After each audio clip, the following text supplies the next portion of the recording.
Episode 144 Singhania mention.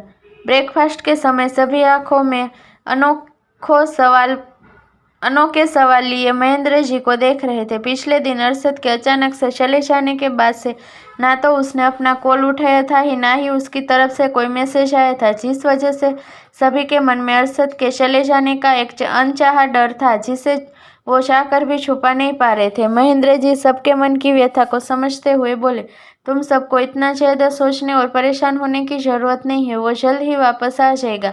हालांकि महेंद्र जी के मन में भी यही डाउट था। सबके चले जाने के बाद उन्होंने डिसाइड किया वो डेस्टिनी विला जाएंगे। वही डेस्टिनी विला में अरशद को ऑफिस सूट में देखकर अनन्या ने पूछा, क्या तुम ऑफिस जा रहे हो?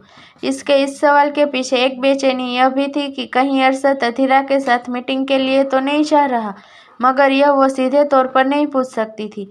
अरशद जिसने टाई बांधने के लिए अभी टाई उठाई था, अनन्या का सवाल सुनकर उसकी तरफ देखते हुए कहा, नहीं मुझे कुछ और काम है, क्या तुम मेरे साथ चलोगी? अनन्या तो जैसे इसी के इंतजार में थी। अरशद के सामने आते हुए उसने एक बड़ी सी स्माइल होठों पर सजाते हुए कहा, क्या सच में मैं चल सकती हूँ? अरशद ने कहा। अनन्या खुश होते हुए बोली, मैं अभी तैयार होकर आती हूँ। इतना कहकर वो ड्रेसिंग रूम में चली गई। कुछ देर बाद दोनों तैयार होकर विला से निकलने वाले थे कि तभी उन्हें डेनियल ने महेंद्र जी के आने की खबर दी। यह सुन अनन्या को कुछ समय वेट करने का कहकर अरशद महेंद्र जी से अकेले में बात करने चला गया। इस बीच सबकी नजरें अनन्या पर थी। सभी को लगा था अनन्या इससे दुखी होगी, लेकिन उसके चेहरे पर सिकन तनिक नहीं थी। वंश और अयान के पास बैठते हुए उसने पूछा, तुम दोनों ने उस लड़की को पैसे लौटा दिए? नहीं, अभी नहीं, लेकिन जल्द ही लौटा देंगे। वैसे आप बताइए, आपने तो कहा था आप हमारे साथ आज वापस जाएंगी, फिर आप बॉस के साथ कहाँ जा रही है? वंश के पूछने पर अनन्या ने कहा, हाँ कहा था और वापस भी चलेंगे, लेकिन अभी के लिए मुझे अरशद के साथ जाना है। तब तक तुम दोनों उस लड़की के पैसे रिटर्न कर दो। मैं नहीं चाहती हमारे हिडन मिशन के बीच में कोई भी रुकावट आए। मिशन? तुम तीनों किस मिशन की बात कर रहे हो? रघुवीर की आई इस अचानक आवाज ने एक पल के लिए तीनों को चौंका दिया। फिर एकदम से हंसते हुए अयान ने कहा, वापस जाने का मिशन?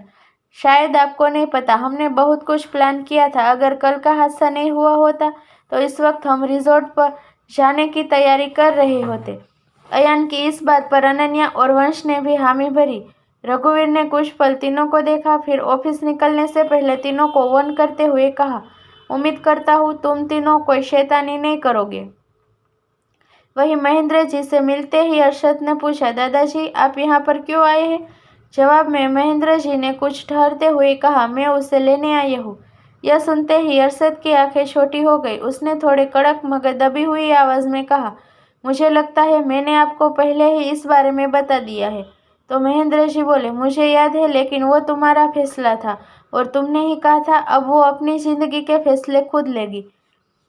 मैं उसकी राय जानना चाहता हूँ। हालांकि अरशद ने महेंद्र जी को अनन्या से मिलने से मना कर दिया और वहां से जाने लगा। तभी महेंद्र जी एक दबी हुई हंसी के साथ बोले, कहीं ऐसा तो नहीं उसके सिंघानिया पैलेस ना लौटने का फैसला भी तुम्हारा ही है? यह सुनते ही अरशद के चलते कदम रुक गए। महेंद्र जी अरशद के सामने आते हुए बोले, तो तुम्हें डर है कि कहीं वो सिंघानिया पैलेस जाने के लिए हाँ ना कर दे? लेकिन तुम भी तो यही चाहते थे, वो अपने फैसले खुद ले।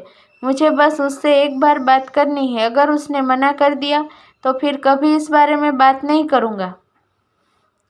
अरशद जिसे महेंद्र जी की बातें इरिटेट करने लगी थी, वो चाहता तो उन्हें एक बार फिर मना कर देता, मगर उसने ऐसा नहीं किया और कुछ सोचते हुए उसने हाँ कह दिया। दूसरी तरफ बजाज बंगलों में अधीरा को आता देख मिस्टर बजाज ने उसका रास्ता रोक लिया। वो गुस्से में थे और अधीरा उनका गुस्सा देख पा रही थी।